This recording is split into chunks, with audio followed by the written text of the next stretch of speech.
ರಾಜ್ಯದಲ್ಲಿ ಮತ್ತೆ ಪಕ್ಷ ಸಂಘಟನೆಗೆ ಜೆಡಿಎಸ್ ಪಾಳಯ ಮುಂದಾಗ್ತಾ ಇದೆ.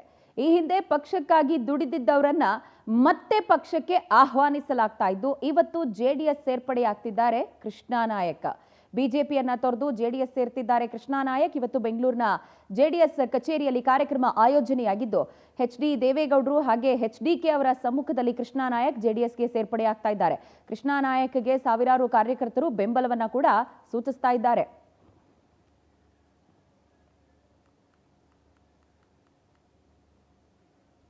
ಕಳೆದ ವಿಧಾನಸಭಾ ಚುನಾವಣೆಯಲ್ಲಿ ಬಿಜೆಪಿಯಿಂದ ಸ್ಪರ್ಧೆ ಮಾಡಿದಂತಹ ಕೆಎಂ ಕೃಷ್ಣಾ ನಾಯಕ್ ಮೈಸೂರಿನ ಎಚ್.ಡಿ. ಕೋಟೆ ಕ್ಷೇತ್ರದಿಂದ ಸ್ಪರ್ಧೆ ಮಾಡಿದ್ರು. ಇದೀಗ ಮರಳಿ ಗೂಡಿಗೆ ಅನ್ನುವಂತಹ ರೀತಿಯಲ್ಲಿ ಮತ್ತೆ ಜೆಡಿಎಸ್ಗೆ ಸೇರ್ಪಡೆ ಆಗ್ತಾ ಇದ್ದಾರೆ. ಈ ಹಿಂದೆ ಪಕ್ಷಕ್ಕೆ ದುಡಿದಿದ್ದವರಿಗೆ ಪಕ್ಷವನ್ನ ಸಂಘಟನೆ ಮಾಡುವಂತಹ ದೃಷ್ಟಿಯಿಂದ ಜೆಡಿಎಸ್ ಏನು ಆಹ್ವಾನಿಸ್ತಾ ಇದೆ, ಈ ಆಹ್ವಾನದ ಮೇರೆಗೆ ಕೃಷ್ಣಾ ನಾಯಕ್ ಇವತ್ತು ಬಿಜೆಪಿಯನ್ನ ತೊರೆದು ಜೆಡಿಎಸ್ ಸೇರ್ಪಡೆ ಆಗ್ತಾ ಇದ್ದಾರೆ. ಬೆಂಗಳೂರಿನ ಜೆಡಿಎಸ್ ಕಚೇರಿಯಲ್ಲಿ ಕಾರ್ಯಕ್ರಮ ಆಯೋಜನೆಯಾಗಿದ್ದು, ಎಚ್.ಡಿ.ಕೆ ಹಾಗೆ ಎಚ್.ಡಿ. ದೇವೇಗೌಡರ ಸಮ್ಮುಖದಲ್ಲಿ ಅವರು ಸೇರ್ಪಡೆ ಆಗ್ತಾ ಇದ್ದು, ಸಾವಿರಾರು ಕಾರ್ಯಕರ್ತರು ಈಗಾಗಲೇ ಅವರಿಗೆ ಬೆಂಬಲವನ್ನ ಕೂಡ ವ್ಯಕ್ತಪಡಿಸ್ತಾ ಇದ್ದಾರೆ.